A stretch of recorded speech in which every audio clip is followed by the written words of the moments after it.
Hello friends, welcome to my channel excellent coaching. Block 1 का unit 1 cover हो चुका है। आज यूनिट 2 स्टार्ट करेंगे, प्री नेटल डेवलपमेंट। इसके अंदर दो ही मेन टॉपिक हैं जो एग्ज़ाम में भी आते हैं, वो दोनों ही बहुत इंपॉर्टेंट टॉपिक हैं। एक तो ये है कि हमारी प्री नेटल डेवलपमेंट की 3 स्टेजेस जो होती हैं, जिसमें जाइगोट, एम्ब्रियो और फीटस आता है। और दूसरा टॉपिक ये है एनवायरमेंटल इन्फ्लुएंस। ये दोनों ही टॉपिक मैंने एग्ज़ाम्स में बहुत बारी देखे हुए हैं क्वेश्चन पेपर्स में। तो शुरू करते हैं। इंट्रोडक्शन में इन्होंने बताया हुआ है कि प्री नेटल डेवलपमेंट में कौन सी डेवलपमेंट पढ़ी जाती है, जो आपके बर्थ के पहले की होती है, जिसमें एम्ब्रियो, फीटस, जाइगोट से एम्ब्रियो, एम्ब्रियो से फीटस जो चेंजेस होते हैं डेवलपमेंट के साथ साथ, उसको देखा जाता है बिफोर बर्थ। ये बिफोर बर्थ का है। And then development of birth take place in 3 stages. 3 stages में होती है बर्थ की डेवलपमेंट, जो कि हम आगे पढ़ेंगे। तो आगे चलते हैं। इसमें ऑब्जेक्टिव्स क्या है कि हमने कॉन्सेप्ट और करेक्टरिस्टिक्स पढ़ने हैं, प्री नेटल डेवलपमेंट के स्टेजेस पढ़नी है, जेनेटिक फैक्टर्स को पॉइंट आउट करना है कि जेनेटिकली क्या चीज़ें हमारे अंदर आ जाती हैं हमारे पेरेंट्स के थ्रू, उसमें क्या क्या चीज़ें हो सकती हैं और किस तरीके से जीन्स काम करते हैं। Plus attitude of significant people towards the child. लोगों का क्या एटीट्यूड होता है एक बच्चे के ऊपर। बहुत सारी चीज़ें हैं, आगे पढ़ते हैं इसमें। Beginning of life. तो बिगनिंग ऑफ लाइफ में सबसे पहले तो हम सबको पता है कि फर्टिलाइजेशन होती है। जब एक मेल सेक्स सेल और फीमेल सेक्स सेल आपस में कंबाइन होते हैं तो फर्टिलाइजेशन होती है। ठीक है, ये दोनों सेक्स सेल डेवलप होते हैं रिप्रोडक्टिव ऑर्गन्स में। तो मेल सेक्स सेल कौन से मेल के रिप्रोडक्टिव ऑर्गन्स में होते हैं? उनके गोनैड्स में होते हैं, जो जिनको हम बोलते हैं टेस्टिस। और फीमेल सेक्स सेल्स कहाँ पे होते हैं? फीमेल गोनैड्स में, जिसको हम बोलते हैं ओवरीज। तो यहाँ से जब एक स्पर्म रिलीज होके ओवम के साथ फर्टिलाइज होता है तो उसमें 23 क्रोमोसोम्स होते हैं और ओवम में भी 23 होते हैं। तो दोनों मिलके जब ये फर्टिलाइज हो जाता है तो जो ओवम बनता है, जो फर्टिलाइज एग होता है, उसके अंदर टोटल 46 क्रोमोसोम्स आ जाते हैं। ठीक है, अब जो 22 क्रोमोसोम्स हैं, जो 23 में से 22 जो होते हैं, 22 पेयर की बात हो रही है यहाँ पे, दोनों साइड से, फादर के भी मदर के भी, तो पेयर की बात हो रही है। 22 पेयर जो होते हैं वो तो ऑटोजोम्स होते हैं। ठीक है, उनको ऑटोजोम्स बोलते हैं, जो सिमिलर होते हैं। जो 23rd पेयर होता है वो होता है डिफरेंट। क्यों? क्योंकि वो सेक्स क्रोमोसोम होता है। तो मेल में वो कैसे होता है? मेल में XY होता है और फीमेल में XX होता है। तो ये 23rd पेयर होता है। तो मेल में XY क्रोमोसोम्स होते हैं, जो मेल के पेयर्स होते हैं क्रोमोसोम के 23rd, और फीमेल में XX होता है। तो जब बेबी के अंदर मेल का X और फीमेल का X अगर जाएगा तो फीमेल में क्या होगा? XX आ जाएगा। तो दैट मीन्स जो चाइल्ड होगा वो, उसका सेक्स होगा फीमेल। और अगर चाइल्ड में मेल से X जाता है, Y जाता है और फीमेल से X जाता है, तो आ जाएगा X और Y। तो चाइल्ड जो होगा वो क्या होगा? मेल होगा। तो 23rd क्रोमोसोम दोनों के अलग अलग होते हैं, फादर मदर के। तो फादर के जो क्रोमोसोम होते हैं उसमें XY होता है, मदर के क्रोमोसोम में XX होता है। अब डिपेंड करता है कि फादर का X जाता है और मदर का भी X जाता है तो बच्चा फीमेल होता है। अगर फादर का Y जाए, मदर का तो X ही जाएगा। खैर, मदर के पास तो दोनों X हैं तो इसमें तो X ही जाता है। लेकिन फादर के क्रोमोसोम पे डिपेंड करता है कि बच्चे का सेक्स क्या होगा।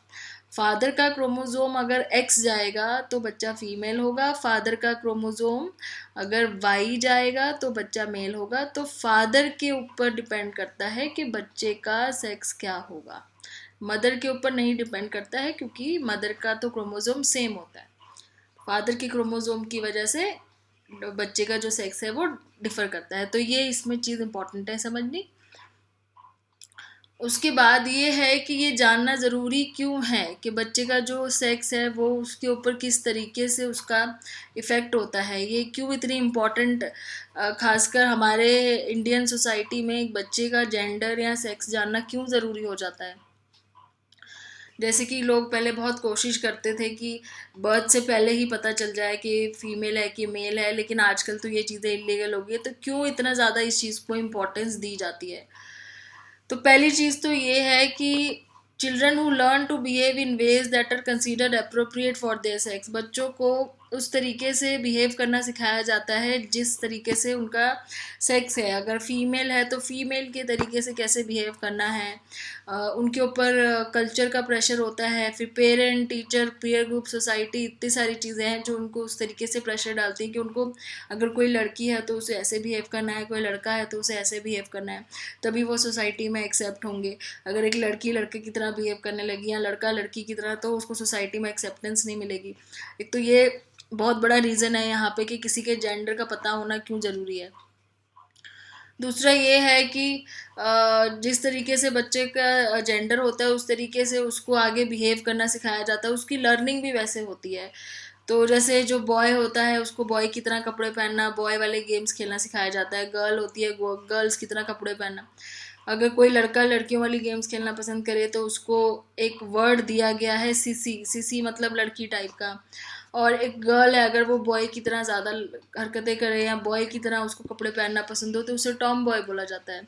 तो इस तरीके से ये रोल्स बहुत ज़्यादा हमारी सोसाइटी में स्टीरियोटाइप्स हो रखे हैं, फिक्स हो रखे हैं कि कोई लड़की है तो उसको इस तरीके से ही रहना है, लड़का है तो इस तरीके से। फिर एटीट्यूड आ जाता है पेरेंट्स और अदर फैमिली मेम्बर्स का, क्योंकि ट्रेडिशनली हमारी सोसाइटी में प्रेफरेंस तो रही है, जो आज के टाइम पे भी बहुत ज़्यादा दिखती है कि हर फैमिली में उनकी पहली प्रेफरेंस होती है कि एक बॉय होना चाहिए। तो यहाँ पे ये जेंडर का इतना ज़्यादा इम्पोर्टेंस होता है, और अगर पहला बच्चा बॉय ना हो तो उसकी तरफ एटीट्यूड कैसे लोगों का चेंज हो जाता है। तो ये सारी चीज़ें मैटर करती है, इसीलिए बच्चे का जो जेंडर है ना बहुत ज़रूरी हो जाता है इस तरह की सोसाइटीज़ में। फिर है कि second way in which male female sex cell differ in the number of preparatory stages. जो मेल और फीमेल के सेक्स सेल होते हैं उनकी प्रिपरेटरी स्टेजेस होती हैं। ये 3 स्टेजेस कौन सी है? मैचुरेशन, एवोल्यूशन और फर्टिलाइजेशन। जिसमें से मेल में ये वाली स्टेज नहीं होती है एवोल्यूशन वाली, फीमेल में ये तीनों ही होती हैं। फिर आता है मैचुरेशन प्रोसेस। मैचुरेशन में क्या होता है कि क्रोमोसोम, जो सेक्स सेल होता है, जो क्रोमोसोम्स होते हैं, जब वो फर्दर डिवाइड होते हैं, वो अपनी कॉपीज़ बनाते हैं, एक फर्दर डिवाइड होते हैं, उसको हम मैचुरेशन कहते हैं। Maturation of sex cell does not occur until sex maturity. और ये कब होता है? प्यूबर्टी के टाइम पे होता है। फिर करेक्टरिस्टिक्स ऑफ प्रीनेटल पीरियड पे आते हैं। करेक्टरिस्टिक्स ऑफ प्रीनेटल पीरियड में क्या क्या मेन करेक्टरिस्टिक्स हैं इस पीरियड की? एक तो ये सबसे इंपॉर्टेंट और फर्स्ट पीरियड ऑफ डेवलपमेंट है लाइफ स्पैन का। जब किसी का लाइफ स्पैन आप पढ़ने जाते हो तो सबसे पहला पीरियड कौन सा आता है? Prenatal period. कितने दिन का होता है ये? 270 to 280 डेज का होता है, और कैलेंडर मंथ होते हैं 9 मंथ्स। यहाँ पे हेरिडिटी फैक्टर्स बहुत इंपॉर्टेंट होते हैं जो कि हमारी फाउंडेशन तैयार करते हैं डेवलपमेंट की, और उस टाइम पे आपको किस तरह की कंडीशंस में रखा गया है, फेवरेबल है अनफेवरेबल है, उससे बहुत ज़्यादा डिपेंड करता है कि बच्चे की आगे डेवलपमेंट कैसे होने वाली है।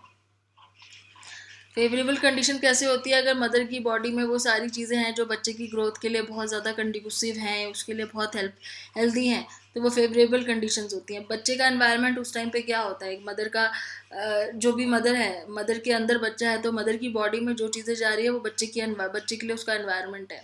तो एनवायरमेंटल कंडीशंस कैसी है उसके ऊपर बच्चे की डेवलपमेंट बहुत ज़्यादा डिपेंड करती है।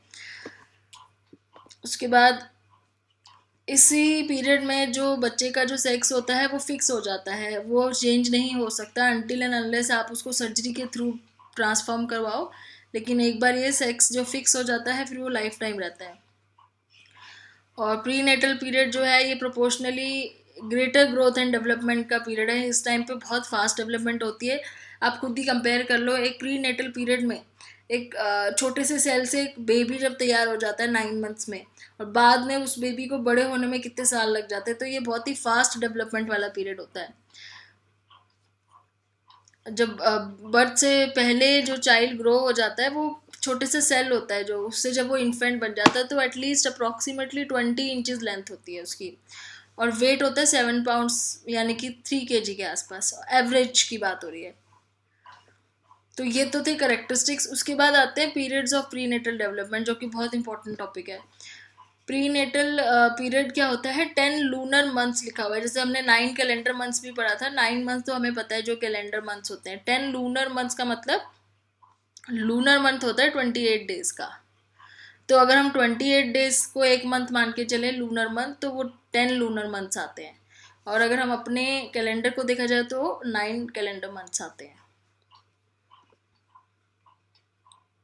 तीन पीरियड कौन से हैं? पहला पीरियड है पीरियड ऑफ जाइगोट, जहाँ पे फर्टिलाइजेशन होती है, और ये सेकेंड वीक तक चलता है ये पीरियड। तो जो फर्टिलाइज एग होता है उसको जाइगोट बोलते हैं, the first cell in which male genes are joint with female genes, जिसको हम जाइगोट बोलते हैं। तो जाइगोट के अंदर कितने क्रोमोसोम्स होते हैं? 46 होते हैं, जो हमने ऊपर पढ़ा अभी। फिर आता है पीरियड ऑफ एम्ब्रियो, ये शुरू होता है सेकेंड वीक से, और end of the second lunar month की बात हो रही है। ये सेकेंड लूनर मंथ, यानी कि 28 डेज वाला मंथ है, जो अगर 28 डेज आप काउंट करो तो इसमें जो second stage 15th day after conception, जो 15वां दिन होता है कंसेप्शन के बाद, उससे शुरू होता है और अनटिल अबाउट 8th वीक तक चलता है। और इसमें एम्ब्रियो की जो लेंथ हो जाती है वो 1.2 इंचेस इन लेंथ हो जाती है। ठीक है, यहाँ पे एम्ब्रियो जो है वो this period the cells of the embryo are not multiplying but they are taking specific function. अभी यहाँ पे ये मल्टीप्लाई नहीं हो रहा है, लेकिन अपने अपने फंक्शंस चूज कर रहे हैं कि ये वाला पर्टिकुलर सेल जो है ये ब्रेन डेवलप करेगा, ये वाला सेल ऑर्गन डेवलप करेगा, इस तरीके से। इसको हम बोलते हैं टिश्यू डिफ्रेंसिएशन, कि अपना अपना पर्टिकुलर फंक्शन डिसाइड कर रहे हैं। तो ये क्रिटिकल पीरियड है डिफ्रेंसिएशन का। ठीक है, और ये कब होता है? जो फर्स्ट ट्राइमेस्टर स्टार्ट होता है ना, उस जो पहले 3 महीने होते हैं उसमें ये सारी चीज़ें डेवलप होनी शुरू होती हैं। और यहाँ पे टेरेटोजेंस का बहुत ज़्यादा इफेक्ट होता है। टेरेटोजेंस क्या होते हैं? अगर बाहर से कोई मदर कोई ऐसी चीज़ खा ले या किसी ऐसी चीज़ से एक्सपोज हो जाए जो बच्चे के लिए बहुत हार्मफुल है, जैसे मदर को कोई प्रॉब्लम हो जाए, रूबेला टाइप की डिसीज़ हो जाए, या एक्सरे से एक्सपोज हो जाए मदर, तो उस टाइम पे बच्चे के ऊपर बहुत इफ़ेक्ट पड़ता है रेडिएशन का और पुअर न्यूट्रिशन का। उनको टेरेटोजेंस बोलते हैं इन चीज़ों को।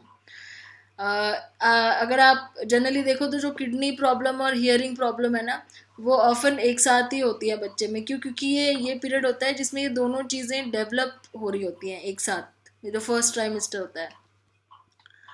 तो kidney problems and ear problems are often found together because kidney and inner ears develop at the same time. तो दो चीज़ें जो एक साथ एक टाइम पे डेवलप हो रही हैं, अगर एक पे इफेक्ट पड़ेगा तो दूसरे पे भी उसी टाइम पे इफेक्ट पड़ेगा। तो इस पीरियड में ये बहुत ज़्यादा डेंजरस चीज़ होती है कि जो चीज़ें एक साथ बन रही हैं, अगर आप एक को भी डैमेज कर दोगे किसी चीज़ की वजह से, तो उसके साथ जो बनती हैं चीज़ें वो सारी डैमेज हो जाएंगी। हार्ट की फॉर्मेशन कब शुरू होती है? 3 हफ्ते में शुरू होती है। Beginning of development of brain and spinal cord and the beginning of gastrointestinal tract. तो ये सारी चीज़ें एक साथ शुरू होती हैं। तो अगर यहाँ पे किसी एक चीज़ को भी डैमेज होगा तो सारी चीज़ों को डैमेज हो जाएगा। तो ये बहुत ज़्यादा क्रिटिकल इसलिए माना गया, बहुत क्रिटिकल पीरियड माना गया। टेरेटोजेंस होते हैं जो डैमेज करते हैं, जैसे कि एक्सरेज वगैरह हो गए, या अगर मदर अल्कोहल ले रही है इस टाइम पे, या स्मोकिंग कर रही है, या मरकुरी जो है वो है केमिकल कंपाउंड है, उससे एक्सपोज हो जाती है किसी तरीके से। तो ये बहुत ज़्यादा क्रिटिकल पीरियड है और बहुत सीवियर प्रॉब्लम्स हो सकती हैं। जैसे हार्ट यहाँ पे डेवलप हो रहा है, हार्ट प्रॉब्लम हो सकती है, स्पाइनल कॉर्ड। तो ये लाइफ टाइम, मतलब ये भी हो सकता है कि बच्चा जो है उसका स्टिल बर्थ हो अगर इस टाइम पे कोई डैमेज हो जाता है तो beginning of the vertebra, lower jaw, लैरिंग्स, जो आपका वॉइस वाला जो बॉक्स होता है जहाँ से आवाज़ निकलती है, ईयर एंड आई डेवलपमेंट, ये सारे 4 और 5th वीक में होता है। Heart which is still outside the body now beats at a regular rhythm. तो इस टाइम पे क्या है, 4थे और 5वें वीक में हार्ट जो है वो बीट करने लग जाता है। Although arm and legs buds are visible with hand and foot pads. तो छोटे छोटे बर्ड्स की तरह दिखते हैं, आर्म्स एंड लेग्स इतने डेवलप नहीं हुए होते। एम्ब्रियो की टेल होती है जो जैसे पिग और रैबिट और एलिफेंट में दिखती है छोटे छोटे, उसमें वैसे एम्ब्रियो की भी टेल होती है। टेरेटोजेंस इस टाइम पे बहुत सीरियस प्रॉब्लम्स कॉज कर सकते हैं। तो इसमें क्या प्रॉब्लम, जैसे ईसोफेगस जो आपकी जहाँ से आपका खाना अंदर जाता है उस एरिया में प्रॉब्लम्स हो सकती हैं। फिर वर्टिब्रे, आईज, तो ये सीवियर प्रॉब्लम्स हो सकती हैं। 6 वीक में क्या होता है, formation of nose, jaw, palate, lung, ये सारी चीज़ें होती हैं। फिर उसके बाद फिंगर्स एंड टोज फॉर्म होते हैं, वेब्ड होते हैं। वेब्ड का मतलब जुड़े हुए होते हैं, फिंगर अलग अलग नहीं होते, उनके बीच में स्पेस नहीं होती, जुड़े हुए होते हैं। जैसे आपने वो उसके देखे होंगे उनके जैसे ये जो लिजर्ड वगैरह के होते हैं हाथ में जुड़े हुए होते हैं ना फिंगर्स, उस टाइप से होते हैं, वेब्ड होते हैं। टेल छोटी होने लगती है, रिसीडिंग टेल छोटी होने लगती है। टेराटोजन एट दिस पॉइंट में leave the baby and with profound heart problem. इस टाइम पे भी टेराटोजन्स का बहुत ज़्यादा डेंजरस इफेक्ट हो सकता है, खास करके हार्ट प्रॉब्लम्स हो सकती हैं। फिर 7th वीक में क्या होता है, eyes move forward on the face, तो आईज आ जाती हैं। आईलिड और tongue begin to form, essential organs बनने लग जाते हैं। यहाँ पे भी हार्ट और लंग्स को बहुत डेंजर होता है टेराटोजन से। और 8th वीक में फाइनली क्या होता है कि ह्यूमन बीइंग को रिजेंबल करने लग जाता है, एम्ब्रियो, मतलब पता चल जाता है कि ह्यूमन बीइंग का एम्ब्रियो है। उससे पहले तो वो नॉर्मली जैसे हमने देखा कि पिग या और किसी से भी आप कंपेयर करते हो तो सिमिलर लगता है बिल्कुल। तो उसके जेनिटल ऑर्गन्स जो हैं वो दिखने शुरू हो जाते हैं, अम्बिलिकल कॉर्ड वेल डेवलप हो जाती है, और उसके बाद long bones begin to form and muscles are able to contract. तो ये सारी चीज़ें 8th वीक तक होती हैं। फिर आता है पीरियड ऑफ फीटस, जो end of second lunar month से शुरू होके बर्थ तक रहता है। तो अब यहाँ पे क्या है कि all organs and structure found in a full term newborn are present. तो जितने एक न्यूबॉर्न में होने चाहिए वो सारी चीज़ें यहाँ पे मिलती हैं, जो कि शुरू हो जाती हैं डेवलप होना। हेड कितना हो जाता है, comprises nearly half of the fetus size and face is well formed at 9 to 12 weeks. Eyelids close हो जाती हैं और रीओपन तब तक नहीं होती जब तक 28th वीक ना हो जाए, ठीक है। Tooth birds for the baby teeth appear, तो छोटे छोटे वो बर्ड्स आ जाते हैं मुंह में जहाँ से वो उनके दांत निकलने होते हैं। जेनिटिलिया क्लियरली नजर आ जाता है कि मेल है कि फीमेल है, बट अगेन यहाँ पे डॉक्टर्स जो है रिवील नहीं करते हैं। फिर वीक्स 13 to 16 जो है उसमें सेकेंड ट्राइमिस्टर शुरू होता है, मतलब पहला तीसरा जो पहले ट्राइमिस्टर होता है फर्स्ट 3 मंथ, सेकेंड ट्राइमिस्टर होता है कि उसके बाद के चौथा, पांचवा, छठा महीना। Although the skin of the fetus is almost transparent, skin transparent है, छोटे छोटे हेयर डेवलप होने शुरू हो जाते हैं जिनको बोलते हैं लेन्यूगो। तो ये वर्ड थोड़ा सा आप मार्क कर लेना। तो थोड़ी सी मूवमेंट होती है, जैसे सकिंग होती करना शुरू कर देता है, थोड़ा सा वो फ्लूइड होता है ना, एमनियोटिक फ्लूइड, वो जो वाटर बैग होता है जिसके अंदर वो बेबी होता है मदर के वूम में, तो वो जो यहाँ पे जो पूरा फ्लूइड भरा होता है जो उस बेबी को कुशन की तरह वो करता है, सपोर्ट करता है, तो उसको एमनियोटिक फ्लूइड कहते हैं। Thin dark substance called meconium is made in the intestinal tract. The heart beats इतना पर मिनट होता है, 120 to 150 पर मिनट बीट होती है हार्ट की, और ब्रेन वेव डिटेक्टेबल हो जाती है। आईब्रो लैशेस अपीयर करते हैं, नेल्स भी अपीयर करते हैं फिंगर पे एंड टोज पे 17 to 20th वीक में।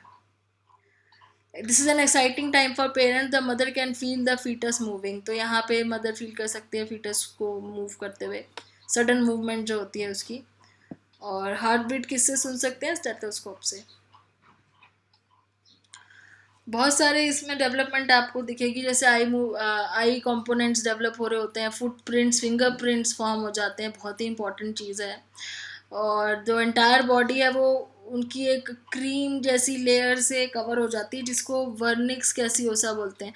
तो आप अपने आंसर में ये वर्ड ज़रूर लिखना, जब भी आप ये आंसर लिखोगे तो ये 2-3 वर्ड बहुत ज़रूरी हैं, जैसे कि हमने ऊपर देखा ये लेन्यूगो है वर्ड, ये मेंशन करना ज़रूरी है। फिर आपको ये वर्निक्स कैसियोसा मेंशन करना ज़रूरी है अपने आंसर में जब भी आप ये आंसर्स लिखोगे, अदरवाइज़ बहुत ज़्यादा स्पेसिफिक नहीं लगेगा आंसर आपका। तो रिफ्लेक्स फीटस है, स्टार्टल रिफ्लेक्स एक्शन डेवलप होने शुरू हो जाते हैं बच्चों में, बहुत सारे रिफ्लेक्स एक्शंस होते हैं, उसमें से कुछ डेवलप होने शुरू हो जाते हैं, जैसे स्वेलिंग करना शुरू कर देता है, कफिंग, सकिंग। फिर 25 to 28 वीक में हम ये देख सकते हैं कि रैपिड ब्रेन डेवलपमेंट हो रही है फीटस की। आईलिड्स ओपन एंड क्लोज होने लग गई है, क्योंकि 28 वीक तक बोला था कि वो ओपन नहीं होती है, अब यहाँ पे ओपन एंड क्लोज होने लग गई है। इस टाइम पे अगर बेबी बॉर्न होता है तो वो सर्वाइव कर सकता है, लेकिन कॉम्प्लिकेशंस होती हैं काफ़ी, थोड़ा अर्ली हो जाता है ना। फिर 29 to 32 वीक जो होती है, development occur towards independent life. For example respiration movements are predicted even though oxygen is being provided through placenta. तो प्लेसेंटा का क्या काम होता है, उससे ऑक्सीजन प्रोवाइड हो रहा होता है। फिर रैपिड इंक्रीज होता है बॉडी फैट में, यहाँ पे इंक्रीज होने लगता है। और फीटस, ये लाइन बहुत इंपॉर्टेंट है, fetus begin storing its own iron, calcium and phosphorus. तो वो अपना खुद का आयरन, कैल्शियम और फॉस्फोरस स्टोर करना शुरू कर देता है। बोन्स डेवलप होती हैं लेकिन बहुत सॉफ्ट होती हैं, रिदमिक ब्रीदिंग मूवमेंट्स होती हैं, ठीक है। और fetal temperature is partially self control and there is increase in central nervous system control over body function. तो जो सेंट्रल नर्वस सिस्टम है वो बॉडी फंक्शन को अब कंट्रोल करने लग जाता है। Body hair begins to disappear, पूरी बॉडी पे जो हेयर होते हैं लेन्यूगो वो धीरे धीरे डिसअपियर होना शुरू हो जाते हैं। Baby born at 36 weeks has high chance of survival, तो इस टाइम पे भी बहुत हाई चांस है सर्वाइवल का। 38 वीक्स में क्या हो जाता है, बेबी का ऑलमोस्ट वेट जो है उतना हो जाता है जितना चाहिए होता है, 3-3.5 किलो के आसपास। फुल टर्म फीटस डेवलप हो जाता है और एंटायर यूट्रस को फिल कर देता है। हेड सेम साइज का हो जाता है अराउंड एज इट्स शोल्डर। और जो मदर है it supplies fetus with antibodies, तो एंटीबॉडीज जो है मदर से मिलते हैं। तो ये पूरा ही आपका एग्ज़ाम में आता है, आपको एक एक पीरियड समझाना पड़ता है। अब हर पीरियड में क्या चीज़ समझानी इंपॉर्टेंट है, जैसे इसमें जाइगोट के बारे में ही आपने बताना है, ज़्यादा इसमें कुछ नहीं है। इस पीरियड में इम्पॉर्टेंट है आपको ये समझाना कि जो एम्ब्रियो है उसकी लेंथ इतनी होती है, प्लस उसमें डिफ्रेंसिएशन, ये वाला वर्ड जब आप इस पीरियड को समझाओगे तो उसमें टिश्यू डिफ्रेंसिएशन ज़रूर मेंशन करना है आपने। और सबसे ज़्यादा इंपॉर्टेंट है टेरेटोजेंस मेंशन करना, जी, क्योंकि इसका इस पूरे पीरियड में इसी के बारे में बताया हुआ है कि ये किस तरीके से इफेक्ट कर सकता है। तो इसमें आपने थोड़ा बहुत टेरेटोजेंस हर जगह पे मेंशन कर देना है कि जब उसके टेरेटोजेंस बहुत सीरियस प्रॉब्लम कर सकते हैं ईसोफेगस में, वर्टिब्रे में, इस टाइप से। तो थोड़ी थोड़ी डेवलपमेंट यहाँ पे आप बता पाओ तो 6 वीक, 7 वीक, 8 वीक का बता के टेरेटोजेंस को मेंशन करना ज़रूरी है। और जब आप फीटस वाले इसमें आओगे तो इसमें आपने लेन्यूगो बताना ज़रूरी है कि हेयर और आईलिड्स ज़रूर बता देना, क्योंकि 28 वीक में फिर आप अपने उसको आईलिड्स के बारे में बता सकते हो कि यहाँ पे आईलिड्स डेवलप हो जाते हैं। उसके बाद लेन्यूगो बता सकते हो। एमनियोटिक फ्लूइड इंपॉर्टेंट है वर्ड यहाँ पे। तो ये वाली स्टेज में आप ये जब 4-5 चीज़ें मेंशन कर दोगे तो आपका आंसर पूरा एक तरीके से कवर हो जाएगा। वर्निक्स कैसियोसा बताना है आपको इसमें। और लास्ट में सेंट्रल नर्वस सिस्टम पूरी बॉडी को कंट्रोल करता है और फीटस अपना खुद का आयरन, कैल्शियम और फॉस्फोरस स्टोर कर लेता है। तो इस तरीके से आपने ये स्टेजेस समझानी है। तो अब आते हैं सेल्फ असेसमेंट क्वेश्चंस। पहला क्वेश्चन है development before birth take place in 3 stages of period. हाँ, तो बिल्कुल ठीक है, ट्रू है, 3 स्टेजेस में होता है।